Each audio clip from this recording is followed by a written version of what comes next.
ಬೆಂಗಳೂರಿನಲ್ಲಿ 2 ದಿನಗಳಿಂದ ಆಹಾರ ಸುರಕ್ಷತೆ ಮತ್ತು ಗುಣಮಟ್ಟ ಇಲಾಖೆ ಅಧಿಕಾರಿಗಳು ಪಂಚತಾರಾ ಹೋಟೆಲ್ಗಳ ಮೇಲೆ ರೇಡ್ ಮಾಡಿ ಪರಿಶೀಲನೆ ಮಾಡುವಂತಹ ಒಂದು ಕೆಲಸವನ್ನು ಮಾಡಿದರು. ಈ ಒಂದು ಸಂದರ್ಭದಲ್ಲಿ ಏನೇನು ಲೋಪ ಆಯಿತು, ಈ ಒಂದು ರೇಡ್ ಹಿಂದೆ ಏನು ಕಾರಣ ಸಂಬಂಧಪಟ್ಟ ಹಾಗೆ ಮಾತನಾಡೋದಕ್ಕೆ ನಮ್ಮ ಜೊತೆ ಆಹಾರ ಸುರಕ್ಷತೆ ಮತ್ತು ಗುಣಮಟ್ಟ ಇಲಾಖೆ ಆಯುಕ್ತರಾಗಿರುವಂತಹ ಶ್ರೀನಿವಾಸ್ ಇದ್ದಾರೆ. ಮಾತನಾಡಿಸ್ಕೊಂಡು ಹೋಗ್ತೀನಿ. ಸರ್, ಫಸ್ಟ್ ಆಫ್ ಆಲ್ ನಿಮಗೆ ಈ ಟೈಮ್ನಲ್ಲಿ ಈ ರೀತಿ ಒಂದು ರೇಡ್ ಮಾಡಬೇಕು ಅಂತ ಯಾಕೆ ಅನ್ನಿಸ್ತು? ಈಗ ನಾವು ಪ್ರತಿ ಸಲಿನೂ ಚಿಕ್ಕ ಹೋಟ್ಲು ಮತ್ತು ಬೀದಿ ಬದಿ ವ್ಯಾಪಾರಿಗಳ ಮೇಲೆ ನಾವು ತಪಾಸಣೆ ಮಾಡ್ತಿದ್ದು. ಒಂದು ಪ್ರತಿಷ್ಠಿತ ಹೋಟ್ಲ ಮೇಲೆ ಮಾಡೋಣ ಅಂತೇಳಿ ಮನೆ ಸಚಿವರು ನಿರ್ದೇಶನ ಕೊಟ್ಟ ಮೇಲೆ ಈ ರೀತಿ ಪ್ರತಿಷ್ಠಿತ ಹೋಟ್ಲ ಮೇಲೆ ಮಾಡ್ತಾಯಿದ್ದೀವಿ. ಸತತವಾಗಿ 2 ದಿನದಿಂದ FDA ಡಿಪಾರ್ಟ್ಮೆಂಟಿಂದ ಈ ಒಂದು ತಪಾಸಣೆಯನ್ನು ಮಾಡ್ತಿದ್ದೀವಿ. ನಿನ್ನೆ ಒಂದು 25 ಹೋಟ್ಲು ತಪಾಸಣೆ ಮಾಡಿದ್ದೀವಿ. ಒಂದು 35 ಸ್ಯಾಂಪಲ್ ತೆಗೆದು ಈಗ ಲ್ಯಾಬ್ಗೆ ಕಳಿಸಿದ್ದೀವಿ. ಇವತ್ತೊಂದು 30-35 ಹೋಟ್ಲಿಗೆ ನಾವು ಟಾರ್ಗೆಟ್ ಕೊಟ್ಟಿದ್ದೀವಿ. ಸೊ ಇವತ್ತು ಸಂಜೆ ನಮಗೆ ಗೊತ್ತಾಗತ್ತೆ ಎಷ್ಟು ಹೋಟ್ಲು ಮಾಡಿದ್ದೀವಿ ಅಂತ. ಇವೆಲ್ಲ ಸ್ಯಾಂಪಲ್ಲು ನಾವು ಲ್ಯಾಬ್ಗೆ ಕಳಿಸಿ ಅಲ್ಲಿ ರಿಪೋರ್ಟ್ ಬಂದ ಮೇಲೆ ನಂತರ ಕ್ರಮ ಜರುಗಿಸ್ತೇವೆ. ಈಗ ರೇಡ್ ಸಂದರ್ಭದಲ್ಲಿ ಏನೇನು ಪತ್ತೆ ಆಯಿತು ನ್ಯೂನ್ಯತೆ ಅಂತ? ಈಗ ನಾನೇ 3 ಪ್ರತಿಷ್ಠಿತ ಹೋಟ್ಲಿಗೆ ಹೋದಾಗ ಅಲ್ಲಿ ಕೊಳ್ತಿರೋ ಹಣ್ಣು ಇರ್ಬೋದು, ಕೊಳ್ತಿರೋ ತರಕಾರಿ ಇರ್ಬೋದು, ಫಂಗಸ್ ಬಂದಿರೋ ಈರುಳ್ಳಿ ಇರ್ಬೋದು, ನೆನ್ನೆಲ್ಲ ನೀವು ನೋಡಿದ್ದೀರಿ ಟಿ ವಿಲಿ. ಇದ್ರ ಜೊತೆಗೆ ಲೇಬ್ಲಿಂಗ್ ಇಲ್ಲದೆ ಇರೋ ಮಾಂಸ ಇತ್ತು, ಅದನ್ನು ಸೀಸ್ ಮಾಡಿದ್ದೀವಿ.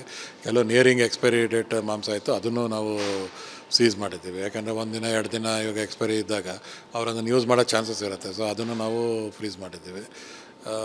ಈ ರೀತಿ ನೆನ್ನೆ ಸುಮಾರು 11 ಹೋಟ್ಲಿಗೆ ನೋಟಿಸ್ ಕೊಟ್ಟಿದ್ದೀವಿ. ಅವರು ಏನು ರೇಟಿಂಗಲ್ಲಿ ಕೊಡ್ತಾರೆ ಅದ್ರ ಮೇಲೆ ನಾವು ಆ್ಯಕ್ಷನ್ಗೆ ರೆಡಿಯಾಗಿದ್ದೀವಿ. ನನಗೆ ಆ್ಯಸ್ ಎ ಕಮಿಷನರ್ ಅಡ್ಜುಡಿಕೇಟಿಂಗಲ್ಲಿ 5 ಲಕ್ಷ ರೂಪಾಯಿವರೆಗೂ ಫೈನ್ ಹಾಕೋದಕ್ಕೆ ಅವಕಾಶ ಇದೆ. ಅನ್ಸೇಫ್ ಏನಾರು ಬಂತು ಅಂದರೆ ಫುಡ್ ಮೆಟೀರಿಯಲ್ ನಾವು JMFC ಕೋರ್ಟಲ್ಲಿ ಪ್ರಾಸಿಕ್ಯೂಷನ್ ಕೇಸ್ ಹಾಕ್ತೇವೆ.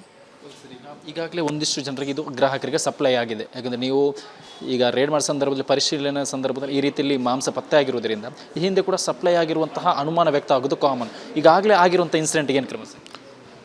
ಇದಕ್ಕೇ ನಾವು ಇವತ್ತು ನೆನ್ನೆ ಮತ್ತು ಇವತ್ತು ವೇರ್ ಹೌಸನ್ನು ಇನ್ಸ್ಪೆಕ್ಷನ್ ಮಾಡ್ತಾಯಿದ್ವಿ. ಅಲ್ಲೂ ಒಂದು 6-7 ಸ್ಯಾಂಪಲ್ ತೆಗೆದಿದ್ದೀವಿ. ಸೊ ಅದು ಏನು ಬರುತ್ತೆ, ಅನ್ಸೇಫ್ ಬರುತ್ತಾ ಸೇಫ್ ಬರುತ್ತಾ ನೋಡ್ಕೊಂಡು ಅದ್ರ ಮೇಲೆ ಕ್ರಮ ತಗುತ್ತೆ. ಕೂಡ ಈ ಬಗ್ಗೆ ಒಂದು ಅಭಿಯಾನ ಮಾಡ್ತಾ ಇದೆ, ಜನರಲ್ಲಿ ಅವೇರ್ನೆಸ್ ಮಾಡುವಂಥ ಕೆಲಸ ಇದೆ. ರಿಪಬ್ಲಿಕ್ ಕನ್ನಡದ ಈ ಒಂದು ಅಭಿಯಾನದ ಬಗ್ಗೆ ಏನಂತೀರಿ?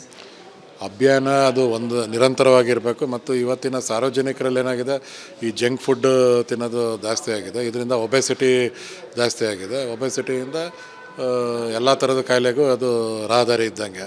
ಶುಗರ್ ಇರ್ಬೋದು, BP ಇರ್ಬೋದು, ಮತ್ತೊಂದು ಕಾಯಿಲೆಗಳು. ಸೊ ಇದಕ್ಕೆ ನಾವು ಜಂಕ್ ಫುಡ್ಡನ್ನು ಸಹಿತ ಸ್ಕೂಲಿಂದ 50 ಮೀಟ್ರ್ ಅದು ಮಾರಬಾರ್ದು ಅಂತ ನಿಷೇಧ ಮಾಡಿದ್ದೀವಿ. ಮಕ್ಕಳು ಕೊಡಬಾರ್ದು ಅಂತ, ಮಾರಬಾರ್ದಲ್ಲ, ಮಕ್ಕಳಿಗೆ 50 ಮೀಟ್ರ್ ಒಳಗಡೆ ಅದು junk food, I sugar food, I salt food ಕೊಡಬಾರ್ದು ಅಂತ ಈಗಾಗಲೇ ನಾವು ನಿರ್ದೇಶನವನ್ನು ನೀಡಿದ್ದೇವೆ.